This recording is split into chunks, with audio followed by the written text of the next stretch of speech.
Part 1, New York Times versus Sullivan Case Study.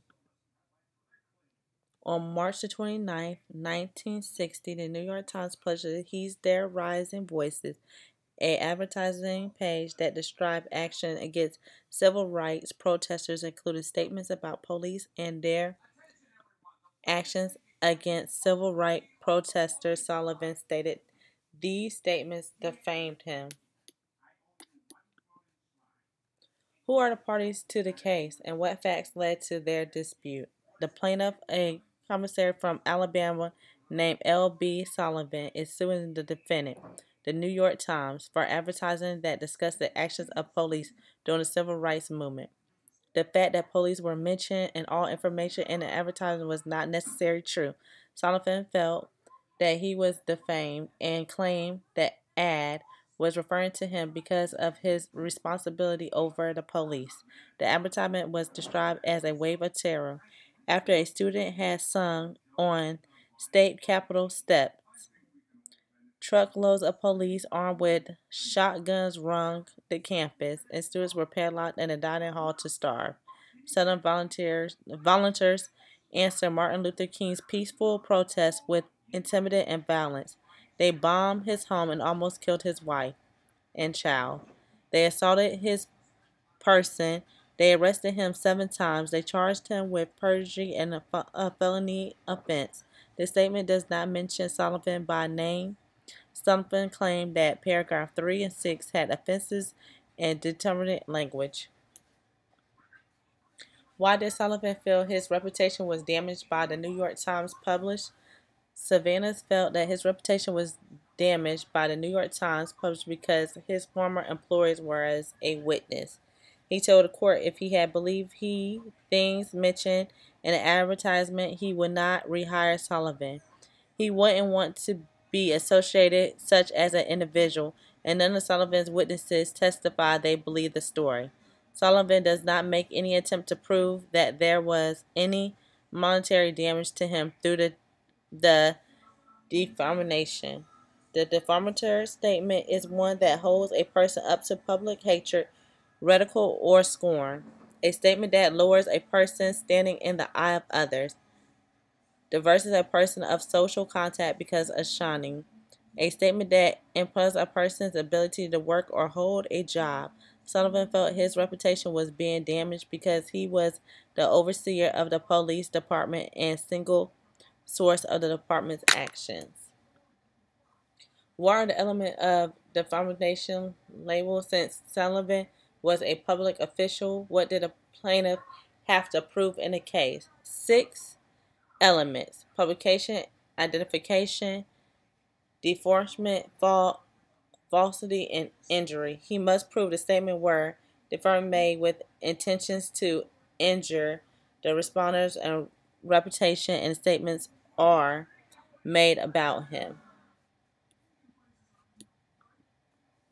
What was the United States Supreme Court's decision, and why did it make that decision? The Supreme Court ruled on behalf of the defendant because the fact that the statement made were not correct and was not accurate to prove malice. The Supreme Court felt the need to uphold the Constitution First and 14th Amendment. The Supreme Court reversed it and remanded the lower court's ruling.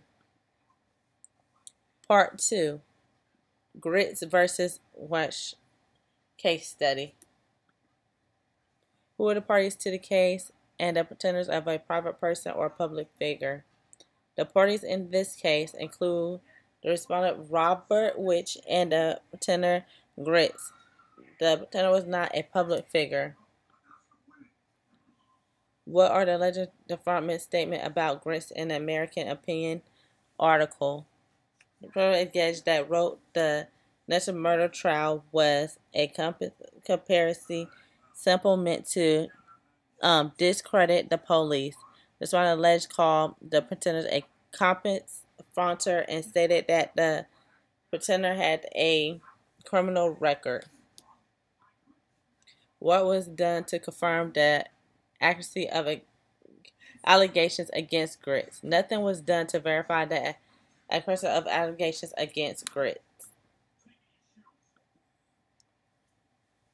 What would you have done differently when Wish had to avoid a lawsuit? In this case, I don't think Wish should have used the words Fronter. I think it was clearly why Grits would have been offended. I would have just exit the whole term of my vocabulary used and another term.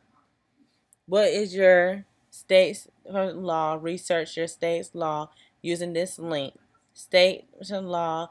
Your state isn't listed. Conduct an internet inquiry. In the state of North Carolina, there are 4 elements of defamation claim. Maintains that an individual is guilty of a serious crime, claims that an individual has an infection disease, attempts to discredit a person in a professional or industry or in some other way, subjects an individual to public disgrace, contempt, or recall. And the state of North Carolina, plaintiff cannot win a defamation lawsuit if they cannot prove the statement in question is false, unless a statement is considered inherently damaging. For example, calling someone professionalism into question. The plaintiff must show material damage caused by the contest statement. They also must prove the defendant acted at a very least, negligent at most, and with malice. And I got this from Blogger 213. How can you relate what you learned from the Sullivan and Grits case to your future work in communications industry? From the civilian and the case, I have learned it's very important to be mindful of the words that you use in your article and make sure all information mentioned is factual. Here are my references, and the end.